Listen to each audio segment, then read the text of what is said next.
Alright guys, so today I'm going to be working on the new Space Marines Librarian in Phobos armor. It came from the Shadowspear box set, and I'm an Imperial player, so this is actually going to my Ultramarines army. So once this guy's built up, he's going to be taking on this rough appearance here. Base in the match and go from there. So, kind of intriguing. I know I'm a little bit late compared to most, but life being what it is.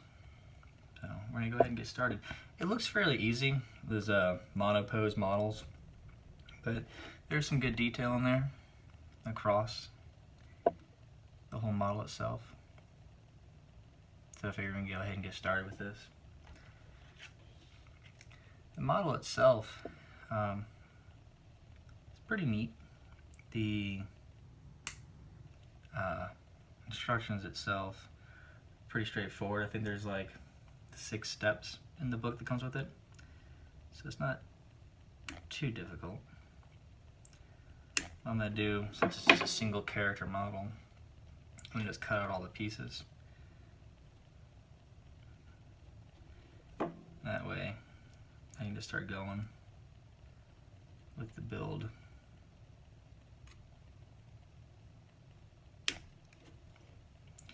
But stat line wise, movement of 6, weapon skill 3+, ballistic skill 3+, strength 4, toughness 4, 5 wounds, 4 attacks, leadership 9, and a save of 3+. So pretty much your standard Primaris Marine, HQ type character. So nothing too special there.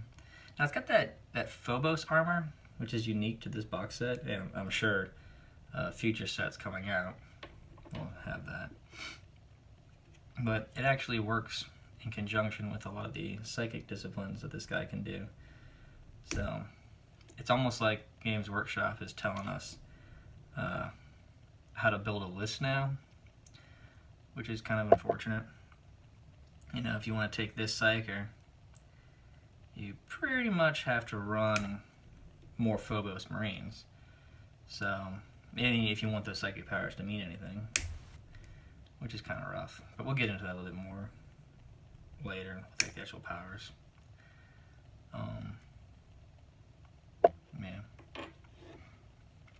But, bolt pistol, force sword, frag, crack grenades.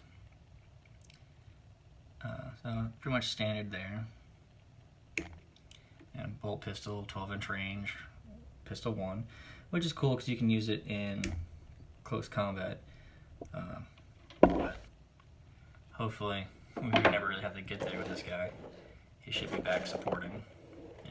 He does have that force sword, which can help out, but I've never really been too keen on getting my librarians into close combat.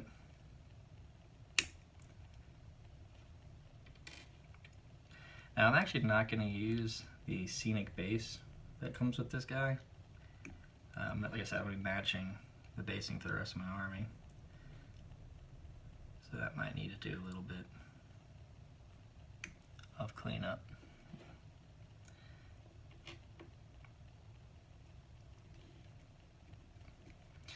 I like the little cape on his shoulder. A little bit more than most librarian models. Just using a pair of standard snips. So that's him there. Like I said, I'm going to leave that scenic base part off. So 1, 2, 3, 4, 5, 6, 7, 8, 9 components to this whole model. So all in all, pretty straightforward, simple model. A lot of these sprue connecting points are decently placed to hide some of these cutoff locations, but I'm still going to walk around and check them out. Looking for mold lines. Just use the side of a razor, clear up those mold lines, and then rub it down with the finger. Kind of gets rid of them. Kind of along there in the shin. up the knee, down the toe. You don't need a fancy like mold line removal tool. Edge of a sharp blade will do it just fine too. And get a little dust in there, just kind of blow it off. It's probably kind of hard to see here on camera, but that'll do it for there. This backpack a little trickier. I wish they would do it in a different spot for these, because it's always right on top of the model. So it's like the whole world can kind of see them. One of these bigger ones, you can use the actual blade to cut down. And you can kind of do the side scrape to lower it the rest of the way. And if you're really worried about it, you can break out the files, kind of give it one over with that to help blend those planes, but not too terribly worried about it on this one. We'll see how it does later on.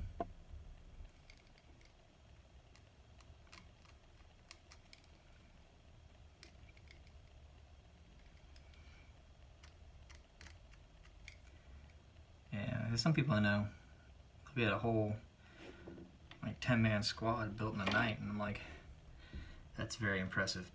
But I see every mold line from across the table. Could have spent a little bit of extra time on that, I think. And you know, for the money of these guys, it's kind of worth it. You know, I tend to try to enjoy the time I spend with the purchase. I mean, yeah, this guy is part of a kit, right? But when he comes out, he's going to be in a blister, just like they did with the Dark Imperium guys. So you're probably looking at a $30, $35 model here once that standalone blister comes out, which is always kind of crazy. One plastic Marine that has the same size and whatnot as any other Primaris Marine, $35. Whoa. But I understand why they do it. I mean, how many of these guys are you really going to buy, right? 1, 2, if you're kind of running like an enclave or whatever, you know, 5. So I kind of get why they do it. But still a little on the steep side. That's why these box kits are really good deals. Yeah, it's actually how I got into the hobby originally. They had the Assault on Blackreach box set that came out, and a local game store was holding an escalation league. I just happened to be walking through, saw some people playing, and they talked me into it. That's where I got my first Marines from. And a lot of Marines later, and a lot of armies later, still kind of going at it.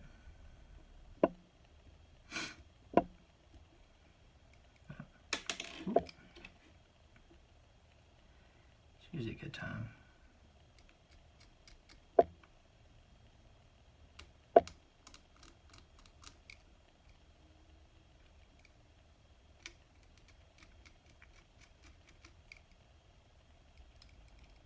Pretty rough one there.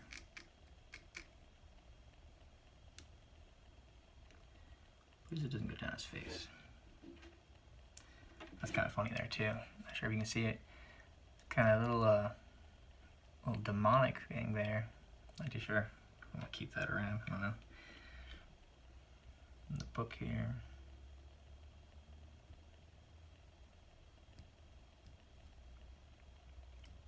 But, yeah. So, I mean, he's a Marine, so abilities, and they shall know no fear, which we all understand. Concealed positions on this guy too. This basically means when you set this model up during your deployment, you can set it up anywhere in the battlefield, 9 inches away from the enemy. That's kind of cool, kind of like giving that scout feel. But he's not a scout. Make sure we know the difference there. We don't want people saying that we're gonna make regular Marines and scouts obsolete. They're not going to go away. Yeah, they probably will. Just give it time. Right. Alright, Camo Cloak. So he gets +2 to a saving throw when he's in cover instead of the 1, which is pretty powerful, considering he's a Marine with a 3+ already. So that's good times. Yeah, it's kind of strange, like, you know, it has those scout deployments, so you get to get right up in the enemy's face, but you kind of want them to stay back and cover and chill, right? So, kind of a weird one to play. And then the psychic powers he has pretty much says, hey, don't get close to the enemy. So, I don't know. Not too sure how this energy works there. And then like some of his best psychic powers, they don't work with the best model in here. Yeah, that being the gravity boot guys, moon shoe guys.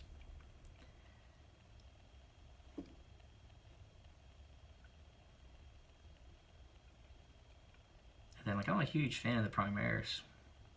But we have intercessors, interceptors, incessors. It's like there are more words out there in English. We can go outside of the I's in the dictionary, GW. We can do that. We have the technology.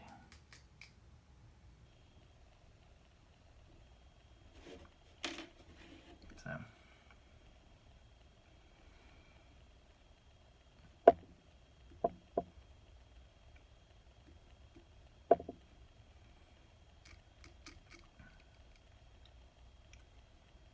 but maybe I'm wrong.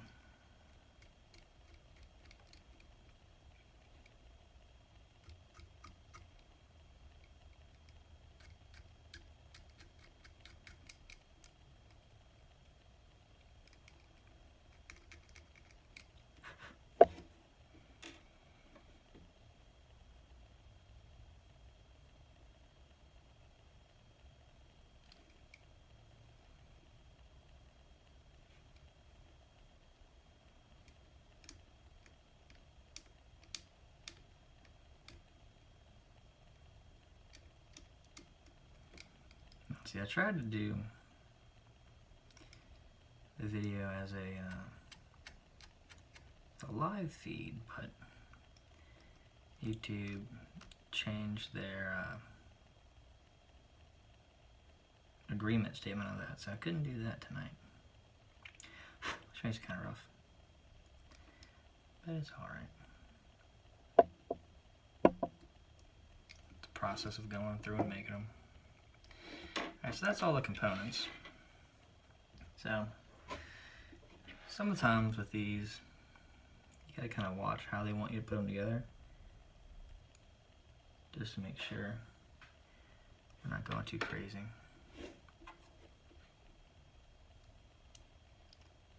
So it looks like the leg's gonna go in here. Okay.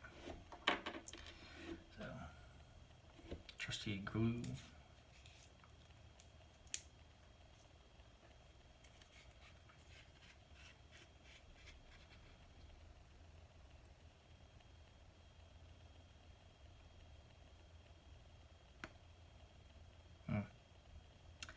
Not so trusty glue.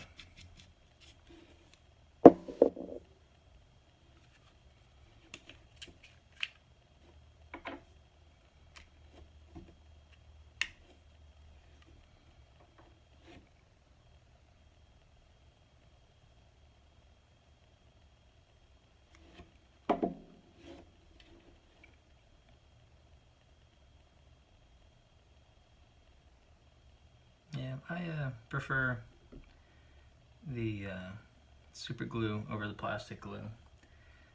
That's just my preference. And the gel stuff works really well too.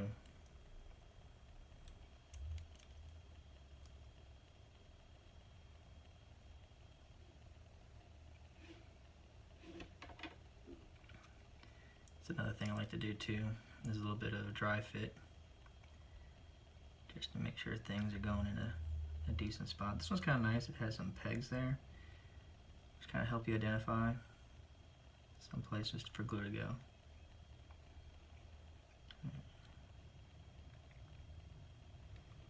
Get a little back here. A little over here.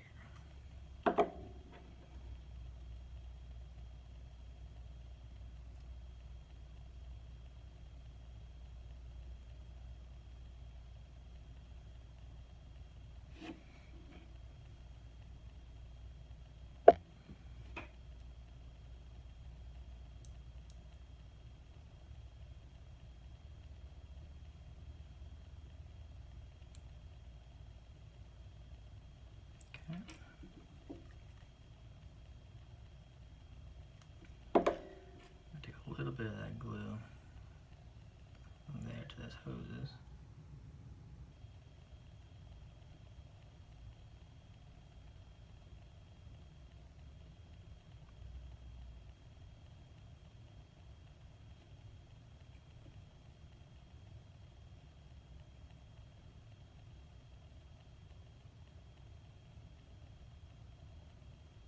Okay. Heck, he's almost done, huh? These guys go pretty quick. Ah.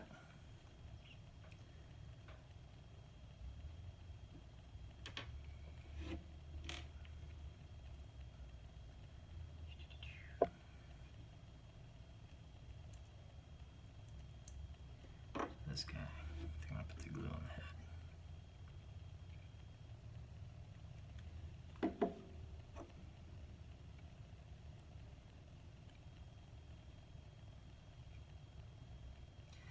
Yeah, these are incredibly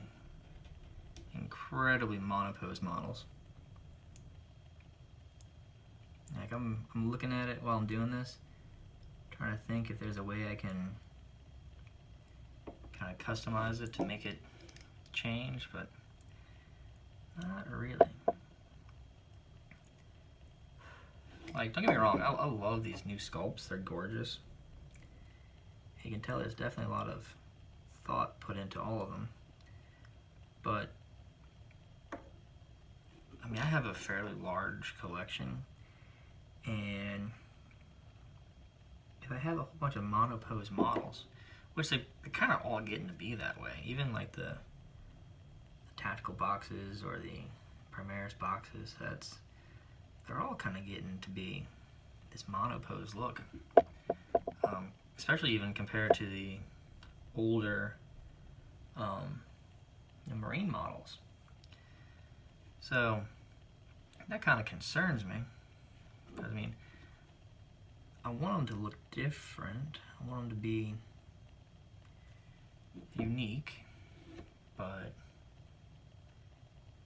if they're all running around looking the exact same, made the exact same, I think it's kind of difficult, right? I mean, there's little things you can do, like you can change up the force sword, and you can give them a different type of sword or whatnot, but because of these hoses and whatnot, it kind of all lends itself to being, you know, fairly static. Decals and different paint schemes are going to be more important, I find, moving on in the future. And he's got his little book. It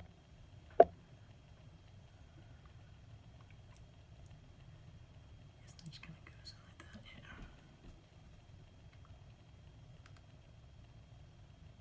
But well, this looks to be pretty optional here.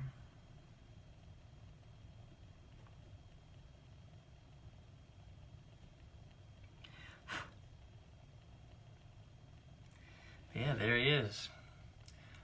One Phobos armored Space Marine, Primaris Space Marine. Make sure we're good there. Built and assembled, ready to go. Pretty straightforward build. No real complaints there from me. You almost really don't even need to reference the instructions.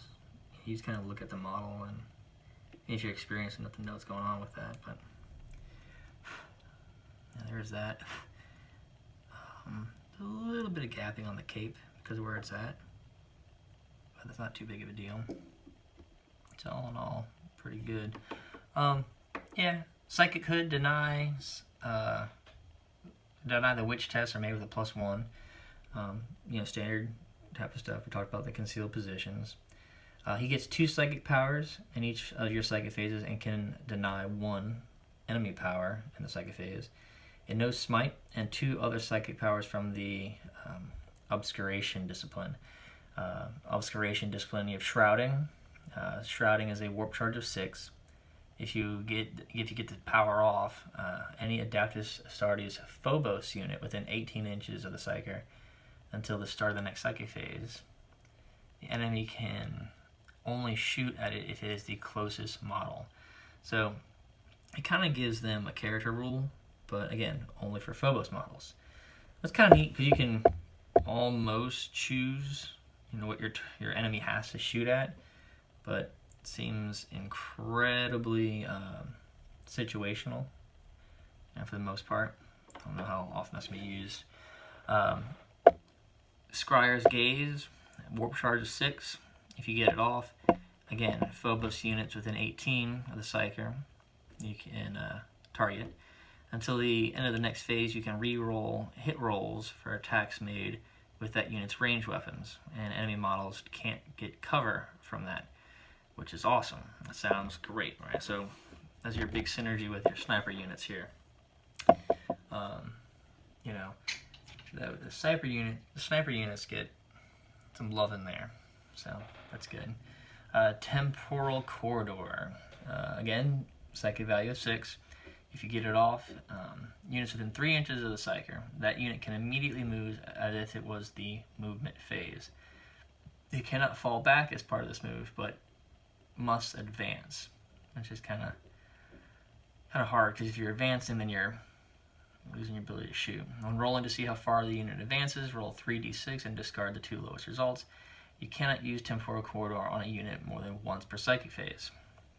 Okay, that's makes sense. You don't want to be running across the entire board, but you know, our Reaver characters now, they are in Phobos armor, so those close combat units, you know, they can benefit from that. Hallucination, rather, warp value of 6, kind of a trend going here. You can select a enemy unit within 18 inches, invisible to the Psyker. Until the start of your next psychic phase, subtract 1 from that unit's leadership characteristics. In addition, your opponent must roll 2d6. If the result is greater than that unit's leadership characteristics, subtract 1 from hit rolls made from that unit at the start of your next until the start of your next psychic phase. That's pretty decent. 18 inches, you're hoping to weaken a charging phase. What it kind of looks like to me. Try to reduce some shooting abilities. Primaris Curse, warp charge value of 6 again. Select an enemy unit that cannot fly and is visible from the Psyker within 18 inches. The unit suffers a mortal wound. In addition, until the start of your next psychic phase, have the unit's move characteristics and the result of any advance or charge rolls. Now see, that seems a little bit more powerful to me. I don't know why we need to be worrying about hallucination when we can do Primaris Curse. Now, kind of sucks you can't use it on fly units. You know, a lot of assault marines, those type of things are still coming at you. Anything that can, you know, fly, bikes, you know, Custodes, looking at you guys. You know, they're still a pretty valid threat. You're not gonna be able to take care of that. And then the last power is Mind Raid. Again, warp charge value of 6. If you manifest it, the enemy model within 18 and not visible to the Psyker, that model unit suffers a mortal wound. If your army is Battleforged and the model you choose was a character, then you can roll 3d6, and if the result is equal to or higher than leadership, you gain an extra command point. Pretty cool. You might think, ooh, command point farm, but that's so situational. You know, I don't really see that coming into play too much at all. So gotta keep that in mind. Now again, I was saying one of the best powers out there for him. We're looking at that Scryer's Gaze, right? Reroll failed to hit rolls with ranged weapons, and the enemy does not benefit from cover to their saving throws. But it's for Adapters Astartes Phobos armor only. Now, when we look at the Suppressor Squad, you know, they come in the Deep Strike to have their accelerator autocannons, and they can use suppressing fire. If this unit destroys an enemy model in your shooting phase with the accelerator autocannon, the destroys model's unit cannot fire Overwatch. That's amazing. That's great, right? But if we look at their keywords, infantry, jump pack, Primaris, fly, suppressor squad, there's no Phobos keyword there. So they can't benefit from it. And they're the obvious choice to want to throw this power on them. So you really can't even make that combo happen, which is kind of rough. But enough of that. Would I be taking them? I don't know, like for fun games, I think. Yeah. But competitively speaking, I'm not too sure yet. But I'm more of a narrative fluff player anyway. But let me know what you guys think. All right, take care.